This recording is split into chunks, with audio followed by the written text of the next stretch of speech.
നമ്മുടെ ഇന്ത്യയിൽ നടന്നിട്ടുള്ള ഏറ്റവും വലിയ കലാപങ്ങളിൽ നമ്മളിപ്പോ ഏറ്റവും കൂടുതൽ പരാമർശിച്ചിട്ടുള്ളത് മണിപ്പൂർ കലാപമാണ്.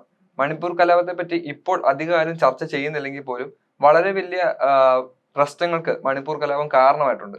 ഒരു 2 വർഷത്തിലേറെയായി തോന്നുന്നു ആ കലാപം ഇപ്പോഴും നടന്നുകൊണ്ടിരിക്കുകയാണ്. കലാപത്തിന് പിന്നില് പല ആളുകളുണ്ടെന്നും അതുപോലെ തന്നെ കലാപം അതിന്റെ ഏറ്റവും മൂർധന്യാവസ്ഥയിലായിട്ടുള്ള ഒരു സമയമൊക്കെ നമ്മൾ ചർച്ച ചെയ്തതുമാണ്. കാരണം ഇന്ത്യയിലുള്ള ഒരു പട്ടാളക്കാരന്റെ ഭാര്യ അടക്കം ക്രൂരമായി മാനഭംഗത്തിന് ഇരയാവുകയും ചുട്ടെരിക്കുകയും ചെയ്തിട്ടുള്ള ഒരു കലാപമായിരുന്നു മണിപ്പൂർ കലാപം.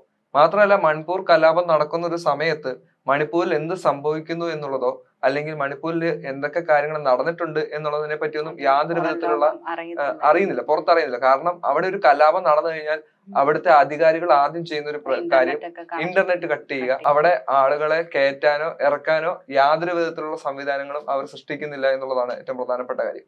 ഇപ്പോൾ മണിപ്പൂർ കലാപത്തിനെ പറ്റി വലിയൊരു ഇൻഫർമേഷൻ ആണ് ലോകത്തെ ഞെട്ടിക്കുന്നത്. അതായത് നമ്മുടെ മസ്കിന്റെ ആയുധ കമ്പനിയായ സ്റ്റാർലൈൻ എന്ന് പറയുന്ന ഒരു കമ്പനി ഉണ്ട്. കമ്പനിയുടെ പല പ്രൊഡക്റ്റുകളും നമ്മുടെ മണിപ്പൂരിൽ നിന്നും കണ്ടെടുത്തതായിട്ടുള്ള വിവരങ്ങളാണ് ഇപ്പോൾ മാധ്യമങ്ങൾ ചർച്ച ചെയ്യുന്നത്. അതായത് മണിപ്പൂർ കലാപത്തിലേക്ക് ആയുധങ്ങൾ എത്തിച്ചു നൽകിയത് ട്രംപിന്റെ വിശ്വസ്തനായിട്ടുള്ള അമേരിക്കയുടെ ഒരു രാഷ്ട്രീയ നേതാവായിട്ടുള്ള ഇലോൺ മസ്ക് ആണെന്നാണ് ഇപ്പോൾ അവകാശപ്പെടുന്നത്. യഥാർത്ഥത്തില് ഒരു ഇത്ര നല്ല ഇന്റർനാഷണൽ ബന്ധങ്ങളിലേക്ക് മണിപ്പൂർ കലാപം എത്തിയിട്ടുണ്ടെന്ന് ചിന്തിച്ചിട്ടുണ്ടായിരുന്നു? ഒരിക്കലും ചിന്തിച്ചിട്ടില്ല. കാരണം മണിപ്പൂരിലെ കലാപം നമുക്കറിയാം, ഭയങ്കര രീതിയിൽ വർഗീയമായിട്ടുള്ള പള്ളികൾ വരെ തകർക്കുക, അങ്ങനെ ജാതി മതം അങ്ങനത്തെ രീതിയിലുള്ള വലിയൊരു കലാപമായിരുന്നു അത്. അപ്പൊ നരേന്ദ്രമോദി പോലും അതിനെതിരെ പ്രതികരിച്ചില്ലെന്ന രീതിയിൽ വലിയ തോതിൽ വിമർശനങ്ങൾ ഉയർന്നിരുന്നു ആ സമയത്ത്. അപ്പൊ പ്രധാനമന്ത്രി ഒന്ന് പോയി നേരിട്ട് കാണാൻ തയ്യാറാവുകയോ അതിനു വേണ്ടിയിട്ടുള്ള ഒരു നടപടിയും മോദി ഏറ്റെടുത്തില്ല. അപ്പൊ മറ്റു ലോകരാജ്യങ്ങളിലെ യുദ്ധങ്ങൾ അവസാനിപ്പിക്കാനും അതുപോലെ സമാധാനം ലോകത്ത് സ്ഥാപിക്കാനും ഒക്കെ മോദി നടക്കുമ്പോൾ സ്വന്തം രാജ്യത്ത് നടക്കുന്ന ഇത്തരത്തിലുള്ള വലിയൊരു കലാപത്തെ അടിച്ചമർത്താനോ അത് ഇല്ലാതാക്കാനോ ഒന്നും മോദി ശ്രമിച്ചിരുന്നിരുന്ന പല രീതിയിലും വിമർശനങ്ങൾ ഉയർന്നിരുന്നു. അപ്പം ഇത്തരത്തിൽ മസ്കിന്റെ ആയുധങ്ങൾ ഇവിടെ എത്തിയിട്ടുണ്ടെന്ന് പറയുന്നത് തന്നെ ശരിക്കും നമ്മുടെ ഇന്ത്യക്കാരെ സംബന്ധിച്ച് അത് ശരിക്കും ഷോക്കായിട്ടുള്ള ഒരു കാര്യമാണ്. കാരണം നമ്മൾ യുദ്ധം ചെയ്യാൻ വേണ്ടിയിട്ട് അമേരിക്ക പോലുള്ളൊരു രാജ്യത്തെ, അത്രയും അന്താരാഷ്ട്ര നിലയിൽ നിൽക്കുന്ന വലിയൊരു രാജ്യമായിട്ടൊരു കണക്ഷൻ വരുന്നെന്ന് പറയുന്നത് ശരിക്കും നമ്മൾ ഒട്ടും പ്രതീക്ഷിക്കാത്ത ഒരു കാര്യമാണ്. യഥാർത്ഥത്തില് മോദിയുമായിട്ടുള്ള ബന്ധം നമ്മളിപ്പോ പറഞ്ഞല്ലോ. മോദി ഇപ്പൊ തിരിഞ്ഞു പോലും നോക്കിയിട്ടില്ല മണിപ്പൂരിനെതിരെ, അല്ലെ മണിപ്പൂരിന് വേണ്ടി ഒന്നും സംസാരിക്കുകയോ പ്രവർത്തിക്കുകയോ ചെയ്തിട്ടില്ല. അതേസമയം തന്നെ അമേരിക്കയുമായിട്ട് നല്ല സൗഹൃദം സ്ഥാപിക്കാനും മസ്കുമായിട്ടും ട്രംപുമായിട്ടും വളരെ രീതിയിലുള്ള ക്രയവിക്രയങ്ങളിൽ ഏർപ്പെട്ടിട്ടുള്ള ഒരു വ്യക്തി കൂടിയാണ് മോദി.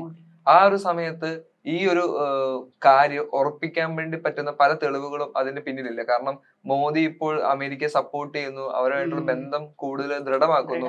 അതേ സമയത്ത് തന്നെ മണിപ്പൂരിൽ വിഷയങ്ങൾ ഉണ്ടാകുമ്പോൾ മൗനം പാലിക്കുന്നു, യാതൊരു നടപടിയും സ്വീകരിക്കുന്നില്ല. അപ്പൊ തീർച്ചയായിട്ടും ഇതൊരു ഇന്റർനാഷണൽ കലാപം അല്ലെങ്കിൽ അത്തരത്തിലുള്ള ഒരു രീതിയിലേക്ക് എത്തിക്കാൻ മോദി കാരണക്കാരനാണ്. എനിക്കും പേഴ്സണലി അങ്ങനെയാണ് തോന്നുന്നത്. കാരണം മോദിയും ട്രംപും തമ്മിലുള്ള സൗഹൃദം നമുക്കറിയാം. കൂടുതലും ഇപ്പൊ ട്രംപ് ഇപ്പം ഇന്ത്യയിൽ നിന്നും അമേരിക്കയിലേക്ക് വന്ന അനധികൃതമായിട്ട് കുടിയേറിയവരെ ഒഴിപ്പിക്കാൻ ട്രംപ് നടപടി സ്വീകരിച്ചപ്പോൾ മോദി ഒരു രീതിയിലും പ്രതികരിച്ചിരുന്നില്ല. അതിന് പൂർണ്ണമായിട്ട് സപ്പോർട്ടാണ് മോദി ചെയ്തത്. അപ്പൊ അതിനെതിരെയും ഒരുപാട് വിമർശനങ്ങൾ വന്നിരുന്നു. അപ്പൊ ആ സമയത്ത് ഇപ്പൊ ട്രംപിന്റെ ഒപ്പം നിൽക്കാനാണ് മോദി എപ്പോഴും ശ്രമിക്കുന്നത്. കാരണം അത് രാജ്യത്തിന്റെ സുരക്ഷയ്ക്കും കാര്യങ്ങൾക്കും ഒക്കെ വേണ്ടിയിട്ടാണ്. പക്ഷെ മണിപ്പൂരിൽ ഒരു കലാപം നടന്നപ്പം മോദി ഒരു വിധത്തിലും പ്രതികരിച്ചിരുന്നില്ല. അപ്പം ഇത്തരത്തിൽ ട്രംപും മോദിയും തമ്മിലുള്ള ഒരു സൗഹൃദം വെച്ച് നമ്മൾ ഇതിനെ നോക്കുകയാണെങ്കിൽ മസ്കാണ് ആയുധങ്ങൾ എത്തിച്ചതെന്നുള്ളതിൽ നമുക്ക് ഏകദേശം ഒരു ഊഹം കിട്ടും. അതെ. അതേസമയം തന്നെ ഈ മാസം 13-നാണ് ഇന്ത്യൻ ആർമിയും അതുപോലെ തന്നെ ആസം റൈഫിൾസ് എന്നും പറഞ്ഞിട്ടുള്ള ഒരു ഗ്രൂപ്പും തമ്മിൽ അവിടെ അക്രമം നടക്കുന്നത്. ഈ ഒരു അക്രമത്തിലാണ് ഈ സ്റ്റാർലൈൻ കമ്പനിയുടെ പല ആയുധങ്ങളും കണ്ടെടുക്കുന്നത്. റൈഫിൾസും ഗ്രനേഡും പോലുള്ള പല ആയുധങ്ങളും അവിടെ കണ്ടെടുത്തിട്ടുണ്ട്. അതിനകത്ത് സ്റ്റാർലൈൻ കമ്പനിയുടെ എംബ്ലം ഉണ്ട്. അപ്പോൾ സ്റ്റാർലൈൻ കമ്പനി ഉള്ളത് എലോൺ മസ്കിന്റെ ആണെന്ന് എല്ലാവർക്കും വ്യക്തമായിട്ട് അറിയാം. അതേസമയം തന്നെ എലോൺ മസ്ക് ഇത് നിഷേധിക്കുകയും ചെയ്തു. അതായത് ഞങ്ങൾ ഇങ്ങനത്തുള്ള ആയുധങ്ങളൊന്നും ഇന്ത്യയിലേക്ക് അയച്ചിട്ടില്ല, അല്ലെങ്കിൽ അക്രമത്തിന്റെ പേരിൽ ഞങ്ങൾക്ക് യാതൊരു ബന്ധവും ഇല്ല എന്ന രീതിയിൽ എലോൺ മസ്ക് അവകാശപ്പെടുകയും ചെയ്തിട്ടുണ്ട്. എന്നാൽ പോലും സ്റ്റാർലൈൻ കമ്പനികളുടെ അല്ലെങ്കിൽ കമ്പനി നിർമ്മിക്കുന്ന പല ഉപകരണങ്ങളും ഇന്ത്യയിൽ എത്തി, എലോൺ മസ്ക് അറിയാതെ എങ്ങനെ എത്തി എന്നുള്ളത് ചിന്തിക്കുമ്പോൾ അതൊരിക്കലും നമുക്ക് അക്സെപ്റ്റ് ചെയ്യാൻ പറ്റില്ല. കാരണം ഇത്രയും വലിയൊരു അതായത് ആയുധങ്ങളൊക്കെ നമ്മൾ യുദ്ധത്തിലേക്ക് കൊടുക്കുമ്പോഴത്തേനും അത് ഒരിക്കലും ആ കമ്പനിയുടെ ഓണർ അറിയുന്നില്ലെന്ന് പറഞ്ഞാൽ അതൊരിക്കലും നമുക്ക് വിശ്വസിക്കാൻ പറ്റില്ല. കാരണം മസ്കിന്റെ അറിവോട് തന്നെയായിരിക്കും ഇത്തരത്തിൽ ആയുധങ്ങൾ ഇന്ത്യയിലേക്ക് എത്തിച്ചത്. അത് മാത്രമല്ല, ഇനി സപ്പോസ് മസ്ക് അറിഞ്ഞിട്ടില്ല എന്നുണ്ടെങ്കിൽ തന്നെ നമ്മുടെ ഇന്ത്യയിലേക്ക് ഈ ആയുധങ്ങളൊക്കെ ഇത്ര എളുപ്പത്തിൽ എത്താൻ സാധിക്കും? അതെ. ഒരിക്കലും ഇല്ല. നമുക്ക് അത്ര ഒരിക്കലും ഒരു സുരക്ഷാ വീഴ്ച ഉണ്ടാക്കാൻ സാധിക്കും. ഉം. നമ്മുടെ സെക്യൂരിറ്റി സിസ്റ്റം അത്ര ഉം. നല്ല രീതിയിൽ പ്രവർത്തിക്കുന്നില്ല എന്ന് തോന്നിയിട്ടുണ്ടോ? അതെ, ശരിക്കും. കാരണം അത്രയും അമേരിക്ക പോലുള്ള ഒരു രാജ്യത്ത് നിന്ന് ഇന്ത്യയിലേക്ക് ആയുധങ്ങൾ എത്തിക്കാന്ന് പറയുമ്പം അത് നമ്മുടെ ഭരണാധികാരികൾ തന്നെ അറിഞ്ഞുകൊണ്ടുള്ള ഒരു ഇതായിട്ടേ കണക്കാക്കാൻ പറ്റത്തുള്ളൂ. തീർച്ചയായിട്ടും. മാത്രമല്ല, ഈ മറ്റു രാജ്യങ്ങൾ പോലെയല്ല നമ്മുടെ ഈ ഇന്ത്യയിൽ ഒരു വശത്ത് സമുദ്രവും മറ്റൊരു വശത്ത് മറ്റു രാജ്യങ്ങളുമായിട്ട് അതിർത്തി പങ്കിടുകയാണ്. പ്രത്യേകിച്ച് മണിപ്പൂരും അസം പോലുള്ള രാജ്യങ്ങൾ മറ്റു രാജ്യങ്ങളുമായിട്ട് അതിർത്തി പങ്കിടുകയാണ് പ്രധാനമായിട്ടും ചെയ്യുന്നത്. അതേസമയം ഇങ്ങനെയുള്ള ആയുധങ്ങളൊക്കെ എത്തിക്കുന്നത് പലപ്പോഴും കടൽ മാർഗമാണെന്നുള്ള അവകാശപ്പെടുന്നവരുണ്ട്. പക്ഷെ മണിപ്പൂരിലേക്കൊക്കെ, അസാമിലും മണിപ്പൂരിലൊക്കെ ഇതുപോലുള്ള ആയുധങ്ങൾ എത്തിക്കണമെങ്കിൽ കടലുകൾ എന്ന് പറയുന്നത്, അതായത് സമുദ്രം വഴിയാണെന്നുണ്ടെങ്കിൽ തന്നെ അത് നീണ്ട സമയങ്ങളും അതുപോലെ തന്നെ അതിനകത്ത് പല റിസ്ക് എലമെന്റുകളും ഉണ്ട്. കാരണം അത്രയും സമുദ്രത്തിൽ നിന്നും അത് എത്തിയിട്ടുണ്ടെങ്കിൽ അത് ഈ മണിപ്പൂർ പോലുള്ള സ്ഥലത്ത് റോഡ് മാർഗം സ്വീകരിക്കാൻ സാധിക്കുകയുള്ളൂ.